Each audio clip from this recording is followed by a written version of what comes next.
Good afternoon, HPU family. Welcome back to week 3 of Cooking Collaborative here in Cafe Kitchen on this extraordinary campus at HPU University. Today, we're going to talk about one of the grill favorites from the Village Grill, the chicken Philly cheesesteak. Here to talk about the marinade and the ingredients of the sandwich is Chef Brendan. Super simple marinade for this. We're literally taking a pound of chicken breast, adding some ingredients to help boost that flavor profile. Definitely recommend, with this being a heartier protein, let it sit for several hours or overnight if you like. But yeah, fairly simple recipe, fairly simple marinade. So it just helped to be a little bit more robust in flavor when it comes to this chicken within the sandwich. So we're gonna get started with it. So we're gonna take 1 lemon here. We're gonna zest about half of this lemon. So let me grab my gloves on first. Safety first. Safety first, you got that right. Never know when you're gonna miss a finger. I'll go ahead and put my gloves on just to get ready for it. There you go, there we go. What we call veggie talk. Veggie talk. So, we're gonna zest about half of this lemon. My handy dandy microplane here. Great little tool. Recommend buying one if you don't have one. Now, if you don't have one, what you can do is you can roll the lemon, try to get as many of the juices out of it as possible, cut it in half and squeeze it into it. We do love the zest in the cooking industry. Adds another level of flavor and texture to whatever dish you're cooking. All right, so we're gonna go back. We're gonna add our cup of oil to that mixture. We're gonna add 1.5 teaspoons of kosher salt. Got a 1/2 teaspoon of black pepper. And then we're gonna do our 2.5 teaspoons of Italian seasoning. Dry is fine. If you wanna go fresh, that's perfectly fine too. It'll definitely boost that flavor. The dry seasoning is just a little bit easier route. A lot of times people tend to have that in their home kitchen, so easy enough. You give that a quick little stir. Smells great. Good and fresh. Nice lemony. And then we're gonna grab our chicken out. Now the chicken I've taken, trimmed down some of the fat off the outside of it, so it's a lot cleaner looking, and you're not having that additional gristle, the additional health aspects when it comes to the fatty part of the chicken. People are a little bit more conscious of that kind of stuff. So I've already cut this down into nice, super thin strips. It'll marinate really quickly, boost all that flavor. So we're gonna add that chicken into there. Give it a quick stir so we can incorporate all those ingredients into the chicken. Now we all know where the Philadelphia cheesesteak came from, but just a little bit of education on the chicken Philly. It was created by 2 gentlemen, Pat and Harry Olivieri. I guess they had decided that they saw this chicken and that everybody was making a beef steak, so they said, why not, can we take a chicken and incorporate it into the same sandwich? So this is a little bit of brief history of where the chicken Philly, where it came from, Philadelphia, and who it was originated by. Good stuff, good stuff. Wealth of knowledge over here. It flows every day. Flows every day. It just flows. We're gonna pop this back in the fridge to let it sit as we get our vegetables cut. In a little segment we like to call Veggie Talk. There you go. So I'm gonna start on the peppers. You can use any of the peppers that you want. You can use green and red, and you can get yellow if you want, or if you can't find them in the colorful ones, any of the peppers that you want, you can use in your chicken Philly sandwich. You're just gonna cut down the sides. Remember, flat surface is much safer to cut on.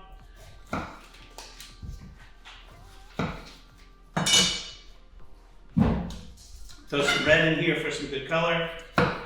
While I'm doing the peppers, Chef Brendan's gonna talk to you about the onions. So we're gonna take the onion.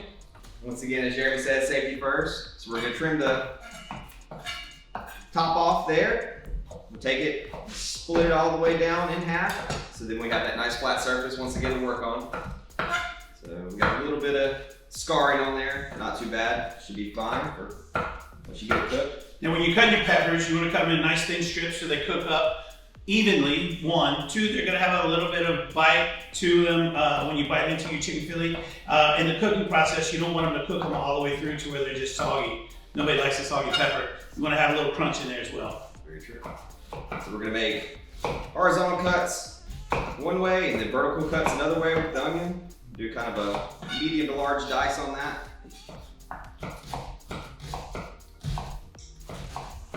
I think my peppers are better than your onions. No, I think you might be right.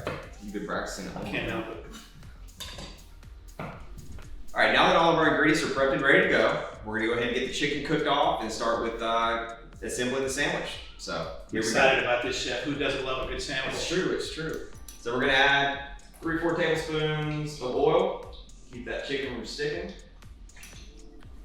Grab our chicken out of the fridge.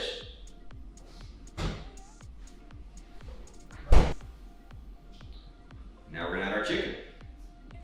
There's gonna be a little bit of extra marinades. You may wanna help drain it off a little bit, pull the chicken out, separate a little bit. And remember folks, when you're cooking chicken, 165 degrees is your internal cook temperature, no matter if it's strips, breast, whole chicken, whole bird. You wanna make sure that your chicken gets cooked all the way through. Yep, for sure. So, got our chicken going here. Trying to get a little color on there.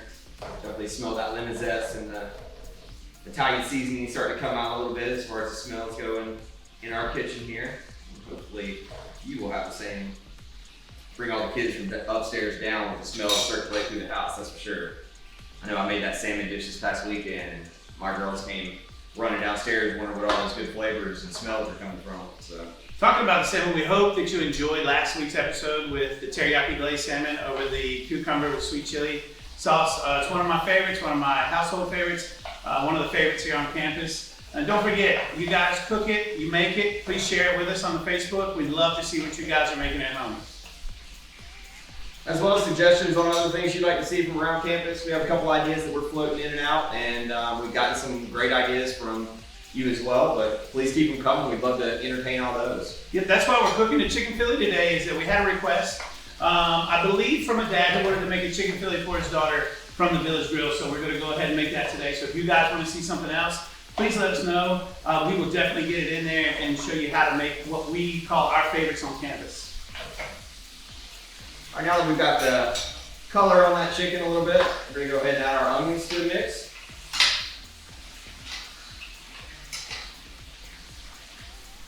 So we have our onions in there first. Get those caramelized up a little bit. They don't cook nearly as fast as the peppers, so we want to make sure these onions are good and caramelized, bring all that flavor in, melted in with the chicken and seasonings that we already have in there from the marinade. So we're gonna let that go for a little bit longer. We're probably talking about another 1 to 2 minutes.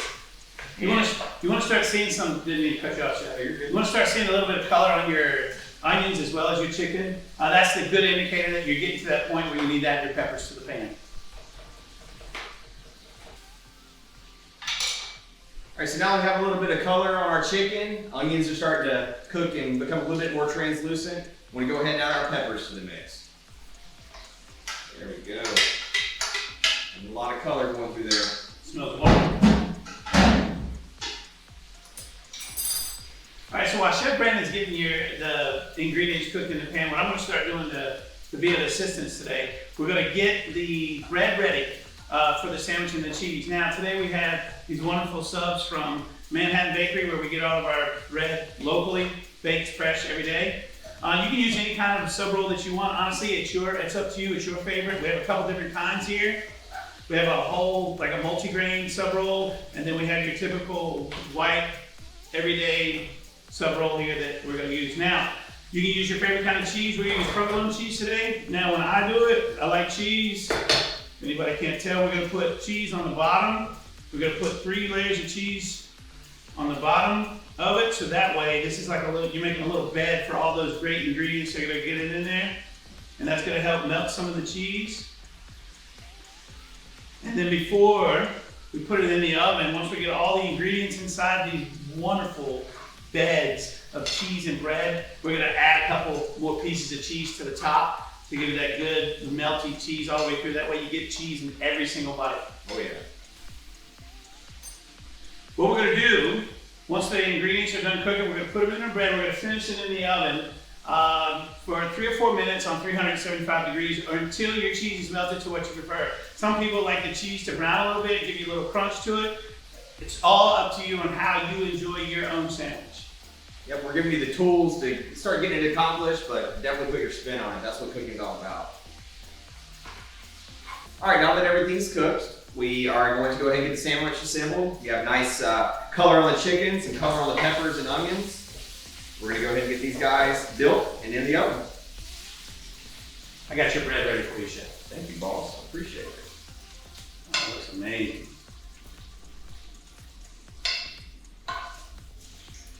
This is going to be one of those sandwiches that after you eat it, you probably got to take a nap for about 25, 30 minutes. All the So way just to be go. prepared. All right, looks great.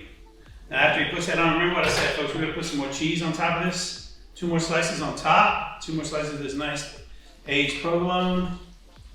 Then we're going to pop them in the oven. Chef's going to take that away. Get that cheese nice and melted for us. Oh yeah.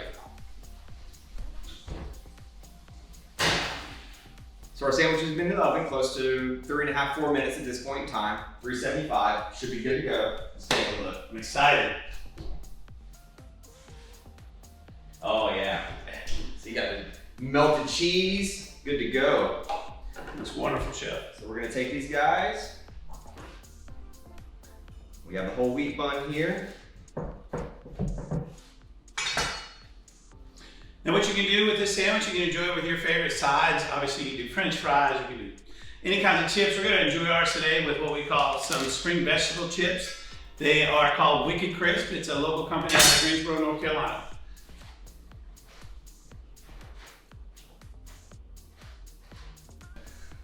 All right, So here we are, finished product. Let's go ahead and dig in. looks wonderful. Nice little crunch Crisp of on the bread. bread, it's amazing. Good cheese.